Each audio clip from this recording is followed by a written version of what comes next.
What's up everyone, Thralls here once again. I'm Necrotic Nick and I have an album review for you. So one that was definitely on my radar, in fact I was fucking super excited that this was coming out, was the newest album from Cave In, Heavy Pendulum. This also comes out on the 20th of May on Relapse Records. This band formed in 1995 in Massachusetts, pretty much in the early metalcore sort of scene that sprung up there. This is their 7th album overall and their 2nd without longtime bassist Caleb Schofield, who sadly passed in 2018 in a car wreck. I'm counting Final Transmission even though it was a collection of like rehearsals and demos, and that actually features some of the last stuff that Caleb actually played on. But that was actually the first signs of life in the band for some time. They hadn't put out an album to that point in, over 10 years, I believe. Now, for those not familiar with Cave In, their sound is hard to describe because it can vary from album to album. They started off as like early metalcore. Until Your Heart Stops is pretty much regarded as a metalcore classic. It is a visceral, biting album, and I'm not talking about like the Kill Switch Engage kind of metalcore. Like, this is definitely the more gritty stuff, more akin to Converge, which Stephen Brodsky actually played in for a while before starting Cave In. Throughout their career, they kind of changed around their sound. They had more atmospheric albums like Jupiter, and their major label debut, which did not go really well, Antenna, which I thought was really good, but I don't think anyone really bought outside of their main fans. They really didn't crack the mainstream with that one, unfortunately, but it was still a really solid album, and took them a while to come back from that one too. Now, Stephen Brodsky has been very prolific. He has a number of projects he's involved in. Old Man Gloom, Mutoid Man. He was on the last Converge album with Chelsea Wolfe. He's kind of all over the place, and he's such an interesting player, and his songwriting style is almost instantly recognizable. But I have to say, this album might be one of the most interesting and dynamic offerings that Cave In has done here lately. Like, I was legit taken back by this. First off, it is about 70 minutes, but honestly, it really doesn't drag because there's a lot of great variety in the songs. The opening track, New Reality, which actually features, I think, one of the last riffs that Caleb ever wrote, is a nice sort of high energy stomper loaded with big riffs, and the production, you should be able to notice it right away.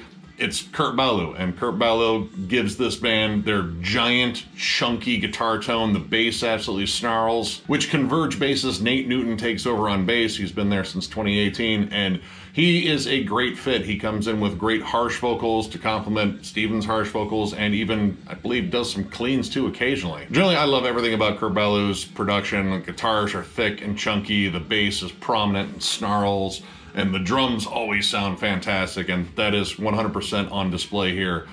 But this whole album, again, sort of a musical journey. There's a lot of different stuff in here. You get some very heavy, visceral songs like Blood Spiller or Searchers of Hell, which Searchers of Hell has this amazing, sludgy, nasty breakdown that starts it off with this amazing, dirty fucking riff. Like, everything about this album sounds heavy. Even in its softer moments, it sounds heavy and almost oppressive, but also light and airy and kind of shoegazy at times. One of the lead singles, Blinded by a Blaze, is all about the atmosphere and all about the sort of dreary feel to it. It's a nice slow build of a song, and when the guitars like get heavier, it kind of comes in big like atmospheric waves. And one of the telltale things for Stephen Brodsky's writing is the lead guitar stuff is very interesting. Like, he likes a lot of heavy metal, like classic harmonies, but he likes to put his own spin on them. They're a little bit more distant and atonal. He likes a lot of interesting guitar effects where it kind of sounds like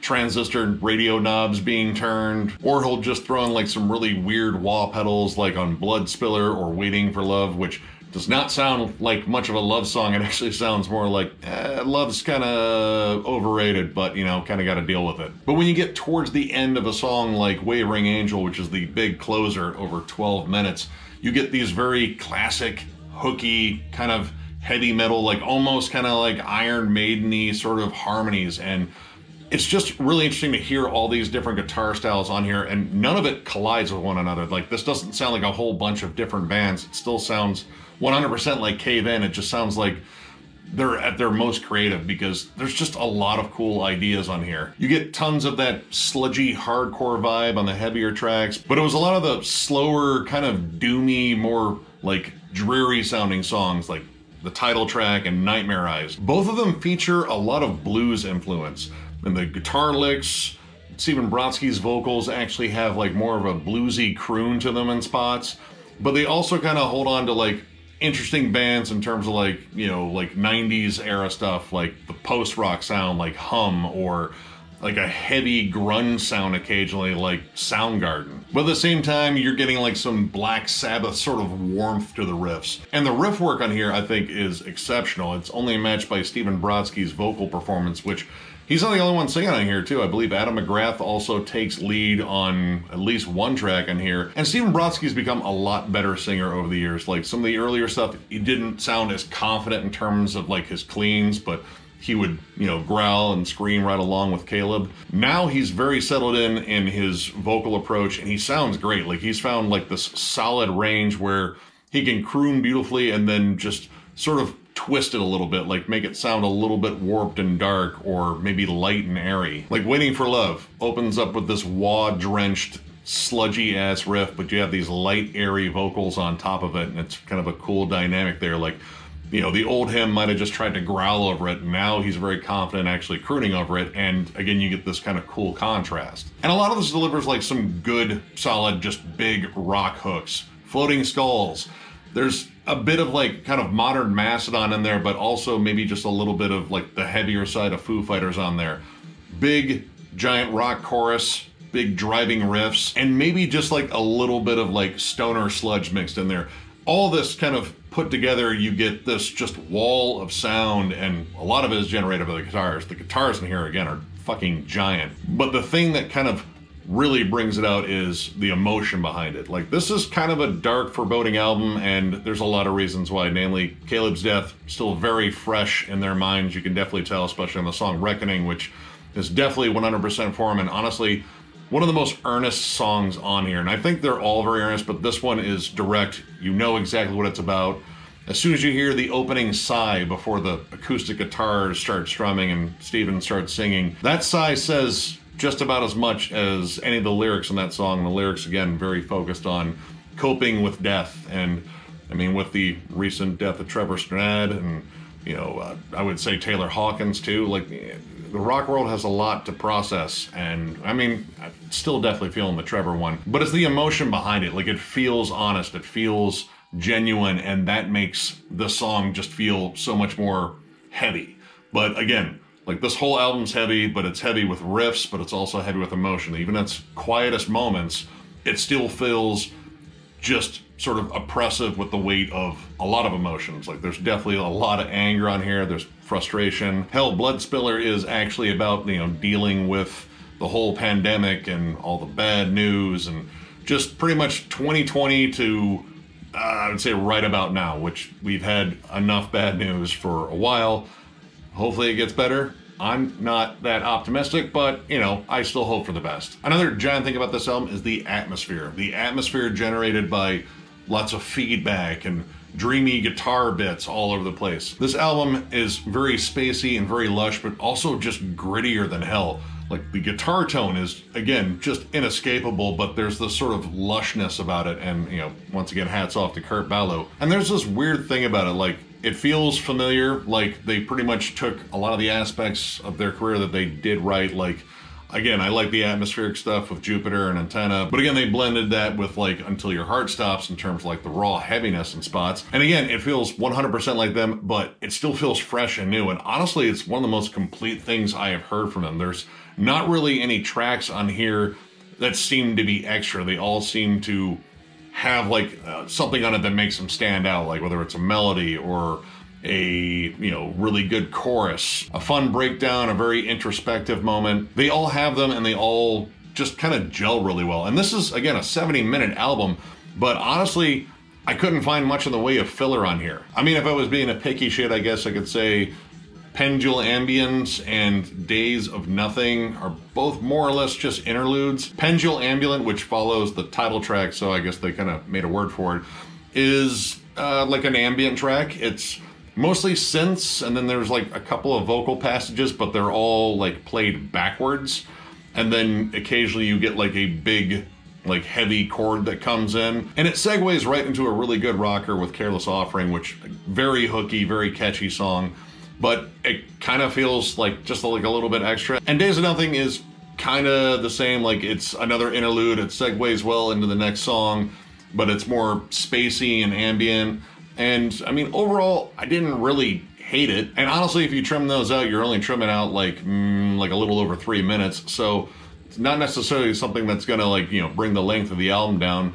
But honestly, there's really not much fat to cut on here. I think this is one of the most complete pieces of work this band has put out. And they put out some amazing albums, some ones that actually kind of defined a genre early on. I felt really lost in this, like in a really good way. Like this was very engaging. And again, that crisp, nasty, filthy production on here just makes it more biting, despite whether or not the songs are a little bit softer occasionally or a little bit heavier. Most of this is pretty fucking heavy though. But overall, I'm gonna give this 4.5 stars. I flat out love this, and honestly, this could be like my new favorite Cave In album. I've been a fan of this band for years. I came in at Until Your Heart Stops, and that album initially was too much for me, just because like, dude, this is just so fucking hostile and all over the place. But the more I listened to it, the more I appreciated it. And then getting into their ambient, more melodic stuff later was like, this is really good too. I think these guys just want to write good songs, and hearing this all kind of come together on here, like this is definitely a blend of their past selves and the current direction they're going in, as well as like maybe pulling a little bit from all the different projects that Stephen Brodsky's in. This really works. This gels so well. The songs are infectious and deep. Generally, I don't pay attention to lyrics. It's mostly just about sort of the vocal cadences and how they match up with the music, but being able to understand the lyrics very clearly, since most of the time he's singing on here, they actually have weight, and that adds weight to an already heavy as fuck album. There are moments in here that you can legit feel, like you kind of match up with the emotion that's on them, and that is a testament to solid songwriting. And whether the melodies are fiercely distant and strange, there's always some sort of hook, whether it's vocally, whether it's a big riff behind these strange fucking melodies. It's just a really interesting, engaging album, and honestly, if you're a giant Cave In fan like I am, I think you'll probably love it. And if you're new to Cave In, this wouldn't be a bad place to start either. Like, I kind of say that a lot with like albums I like from old bands, but honestly, this would not be a bad place because you're getting a little bit of everything they do. And honestly, some of the best production I think they've ever had. I still recommend like a lot of their earlier stuff, like again, Until Your Heart Stops, I think is a metalcore classic, and then their more ambient stuff, namely Jupiter and Antenna, I think are really fucking good too. But this one might be their most complete work, and I absolutely love it. So yeah, definitely check this one out. I had a hunch this would be good. I really love the singles, but hearing this as a complete piece, it flows beautifully. These are great fucking songs, and I strongly recommend it. This is a fucking awesome album from a fucking awesome band, and welcome back, Cave In. Like, this feels like more of a permanent welcome back than Final Transmission, which, I mean, the title of that one was kind of ominous, but I'm glad it wasn't your Final Transmission, because this is fucking amazing. So, if you enjoyed this review, give it a thumbs up, and if you're new to the channel, subscribe, because we do stuff like this all the time. We are also on Patreon. If you'd like to help us out there, there'll be a link down below. We are going to add some content, but that'll be after we get back from MDF, when we're nice and broke, possibly sunburnt, with sore knees and sore backs and sore fucking everything, because we're old.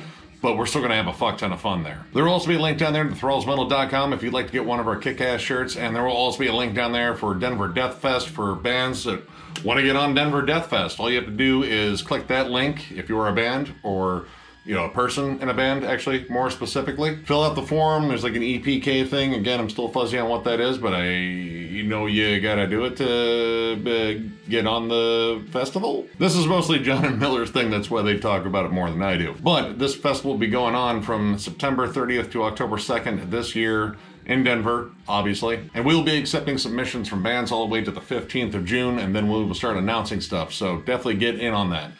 As always, thank you all so much for watching. Again, I know I run out of fun things to say at the end just because I'm just super fucking thankful for all this. This has been, again, a fun ride. It continues to be a fun ride, and it's namely because of you guys and killer music. But again, mostly you guys.